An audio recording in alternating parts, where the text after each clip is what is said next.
فتنہ و فساد سے بچنے کے لیے کچھ رشتہ داروں سے کنارہ کشی اختیار کی جا سکتی ہے، صرف غمی خوشی میں شریک ہونا کافی ہے۔ جی بالکل ٹھیک ہے، سارے رشتہ داروں کے ساتھ یہی کچھ کیا کریں۔ آج کا دور تو ہے کہ بھائی یہی سب سے اچھا ایٹیچیوڈ ہے۔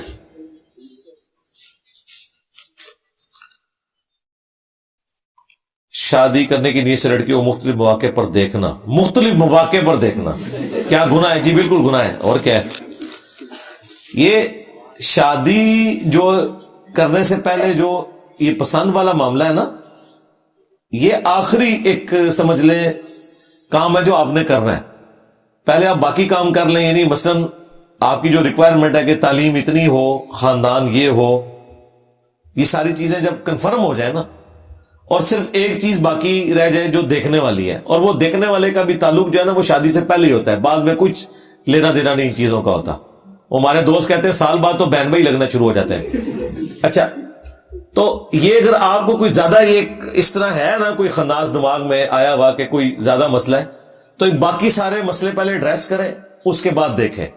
یہ نہیں ہے کہ آپ دیکھتے رہیں اور بعد میں کہیں نہیں جی اس کی تو تعلیم کم ہے، اس کی تو برادری ٹھیک نہیں ہے۔ یہ ساری کی ساری جو یہ باقی چیزیں نا ان کو کنفرم کر لیں، اور جب صرف اس کے اوپر ڈیسیژن آپ نے کرنا ہے تو پھر آپ آخری کام یہ بھی کر لیں۔ اللہ کا ذکر کیا ہے؟ اللہ کا ذکر اللہ کی یاد ہے۔ 3 بڑے بڑے ذکر ہیں۔ سب سے بڑا ذکر اللہ کا قرآن ہے۔ انا نحن نزلنا الذکر وانا لہ لحافظون۔ یہ اب کچھ دن پہلے ہماری قرآن کلاس بھی ریکارڈ ہوئی ہے نا، الا بذکر اللہ تطمئن القلوب، سورۃ الرعد کی آیت نمبر 28۔ اس میں 50 منٹ اس آیت کے اوپر بولوں، تو اس میں سب سے بڑا ذکر قرآن، انا نحن نزلنا الذکر وانا لہ لحافظون۔ بے شک اس الذکر یاد دہانی، اللہ کی یاد دلانے والی کتاب قرآن کو ہم نے نازل کیا، ہم اس کی حفاظت کرنے والے۔ دوسرا بڑا ذکر وَأَقِمِ الصَّلَاةَ لِلذِّكْرِ، میری یاد کے لیے نماز کو قائم رکھنا۔ اور تیسرا تو ذکر ایسا ہے جو اٹھتے بیٹھتے چلتے پھرتے صبح و شام کے اذکار دعائیں، یہ سب کچھ جتنے بھی نفلی اذکار ہیں، فرض نماز کے بعد اذکار، صبح و شام کے اذکار، یہ سب کی سب دعائیں اذکار، یہ وہ ہیں جو نفلی اذکار میں آتے ہیں۔ یہ بھی اللہ کی یاد دلانے والی چیز ہے۔ ذکر کہتے ہیں یاد دہانی کو، قرآن بھی یاد دہانی ہے، تذکیر کروانے والی ہے، نصیحت والی ہے۔ تو اللہ کی یاد دلانے والی ساری چیزیں، تمام نیک اعمال، وہ سب کے سب اس میں شامل ہیں۔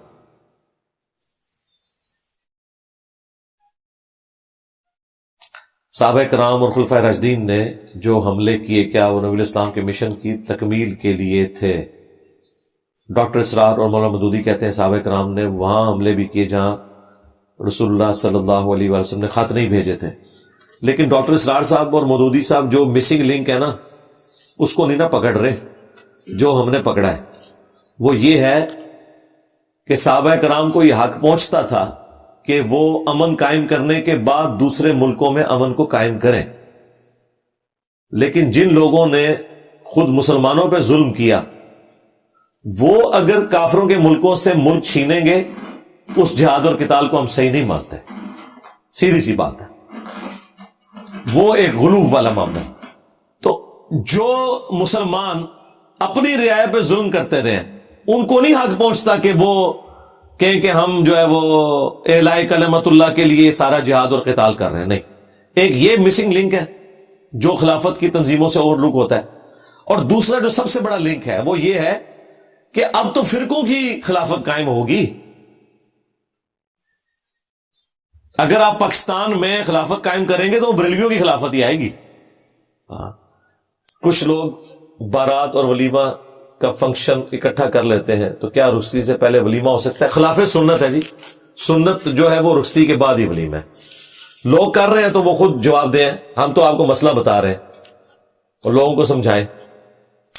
سورۃ البقرہ کی آیت نمبر 62، کیا جنت میں جانے کے لیے مسلم ہونا ضروری نہیں؟ جی مسلم ہونا ضروری ہے۔ آیت نمبر 62 میں آیا ہے کہ جو بھی کوئی مسلمان ہے، یہودی ہے، نصرانی ہے یا سابی ہے ابراہیم علیہ السلام کے دین پہ، جو بھی اللہ اور یوم آخرت پر ایمان لے آئے، قیامت والے دن نہ اسے کوئی خوف ہوگا نہ کوئی غم ہوگا۔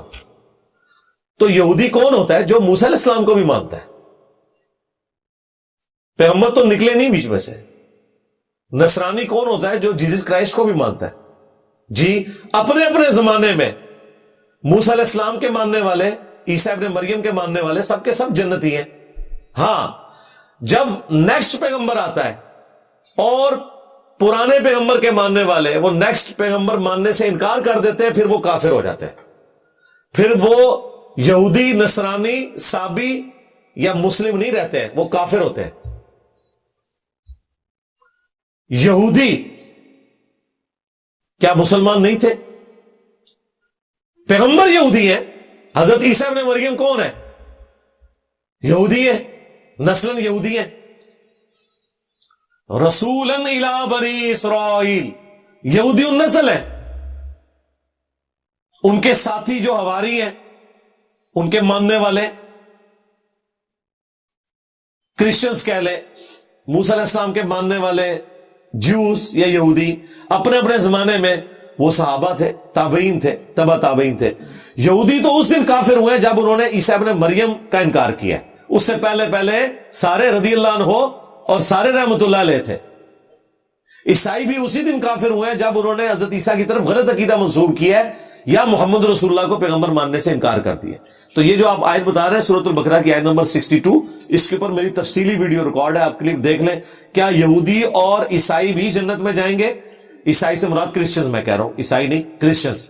تو وہ میری ویڈیو کھل جائے گی. آپ دوسرے مذہب کو پڑھ کر اسلام سے کمپیئر کر کے غیر مسلم کو دعوت دینا کب شروع کریں گے؟ میں تو اب شروع کیا، مکمل بھی کر چکا ہوں. درجنوں ویڈیوز ہیں میری. آپ کو اگر چسکا ملتا ہے دوسری ویڈیوز میں اور آپ نے سمجھا ہم نے وہ نہیں ریکارڈ کروائی بھی، بھائی قرآن کی تفسیر بھی میں نے ریکارڈ کروائی ہے. اور جب قرآن کی تفسیر ریکارڈ ہوگی تو دنیا کا کوئی ٹاپک نہیں بچا. اسی لیے میں نے تفسیر 344 لیکچرز میں ریکارڈ کرائی ہے. دوسری کے بھی 171 لیکچر ہو چکے ہیں. اور ہدایہ وکٹری چینل پہ چلے جائیں، باقی لوگ تو صرف یہ کہہ رہے ہیں نا ایتھیزم پھیل رہا ہے اور اس پہ چندے اکٹھے کر رہے ہیں. ہم پریکٹیکلی اس کے اوپر کام کر رہے ہیں. یہ سارے ٹاپکس میں کر چکا ہوں الحمدللہ.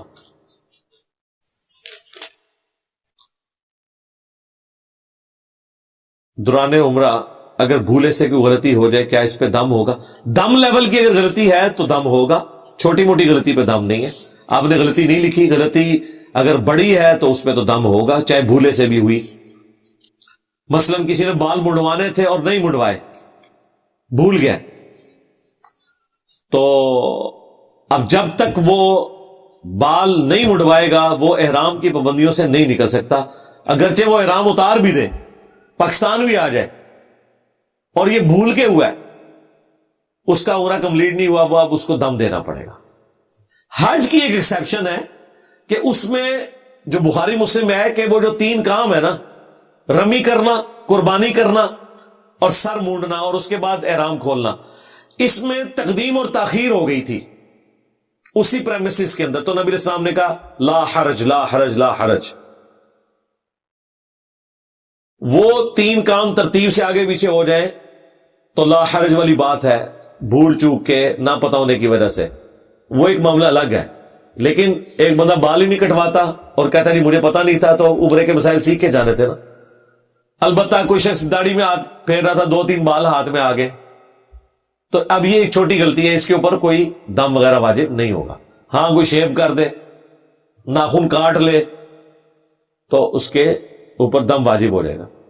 چہرے پہ بائی چانس وہ رات کو سویا ہوا چادر لے لی اوپر ٹھنڈ کی وجہ سے، سردیوں میں بھی حج آ جاتا ہے. ہم جب گئے تھے اس وقت دسمبر میں تھا، ہم نے وہ گرم والی چادریں لی ہوئی تھی، میرا میں بھی مزدلفہ میں بھی. اب وہ غلطی سے بعض اوقات چادر چہرے پہ بھی لوگ کر لیتے تھے ٹھنڈ سے بچنے کے لیے، پھر دوسرا اسے یاد کراتا تھا نیچے کر لے. تو یہ اب چھوٹے لیول کی غلطی ہے، ان کے اوپر گرفت نہیں ہے. کھانے پینے کی چیزوں پر ختم پڑنا بخاری شریف کی حدیث کے مطابق ٹھیک ہے؟ جی ٹھیک ہے، ساتھ تھوک بھی ڈالنا ہے آپ نے. اس میں نبی علیہ السلام نے تھوک مبارک بھی ڈالا تھا، سب کے سامنے تھوک ڈالنا ہے. کیا پرانی امتوں کے بزرگ معجزے دکھا سکتے تھے؟ ہماری امت کے لیے بند ہے؟ نہیں، دکھانے والا تو کسی نے بھی نہیں دکھایا. اللہ تعالیٰ جس کے لیے چاہے ظاہر کر دے. یہ تخت بلقیس کا جو آپ نے ذکر کیا ہے، اس کے اوپر میری ویڈیو ریکارڈ ہے. میں نے آج کے بزرگوں کو بانجھ کر دیا کہ وہ تخت بلقیس نہیں لا سک رہے. میں بزرگ مارے نے تھوڑے جو کہتے ہیں جی لا سکتے لے آؤ نا یار, میں روکیا ہے. لوگ کہتے ہیں جناب وہ جی انجینئر صاحب کہتے ہیں جی وہ جا, تو میری وجہ سے آپ حماس کے ساتھ نہیں مل رہے, جائیں. میں تو کہتا ہوں جائیں, آپ ساروں کو اکٹھا کر کے لے کے جائیں, جتنے جتنے یہ جو بولتے ہیں نا ساروں کو ساتھ لے کے جائیں. ہم نے منع کیا ہے سارے بزرگوں کو ساتھ لے جائیں, نگاہ مار کے جو اسرائیل کے فوجیوں کو جلا کے راکھ کر دیں. میں نے منع کیا یار, لے کے جاؤ ان کو. بابا جانی کو یاد سے لے کے جانا, غوث وقت ہے نا. میں ایتھیسٹ کو قرآن و سنت کے علاوہ کوئی اور دلیل کہہ دوں. نہیں, قرآن و سنت کی دلیل آپ کو کس نے کہتے ہیں؟ قرآن و سنت کی دلیل آپ نے کافر کو بڑی دینی. کافر کو آپ نے اللہ کا تعارف کروانا ہے, اس کے بعد قرآن و سنت آتا ہے. اور اللہ کا تعارف کروانے کے لیے جو چیزیں سائنٹیفک فیکٹس کے ذریعے اسٹیبلش ہو چکی ہیں, جن میں سے کافی ساری چیزوں کا ذکر قرآن میں بھی ہے, وہ قرآن کے ریفرنس سے تو ان کو نہ بیان کریں. فی الوقت تو آپ نے دعوت دینی ہے, اس کے لیے میری ایک ہی ویڈیو کافی ہے, فرام کریشن ٹو کریٹر, کائنات سے خالق کائنات کا سفر. یہ ویڈیو ہے ویئر ڈڈ گاڈ کم فرام. یہ آپ ویڈیو دیکھ لیں, کافی ساری ویڈیو ہے. ہدایہ وکٹری چینل پورا اسی کے اوپر ہی بھرا ہوا ہے.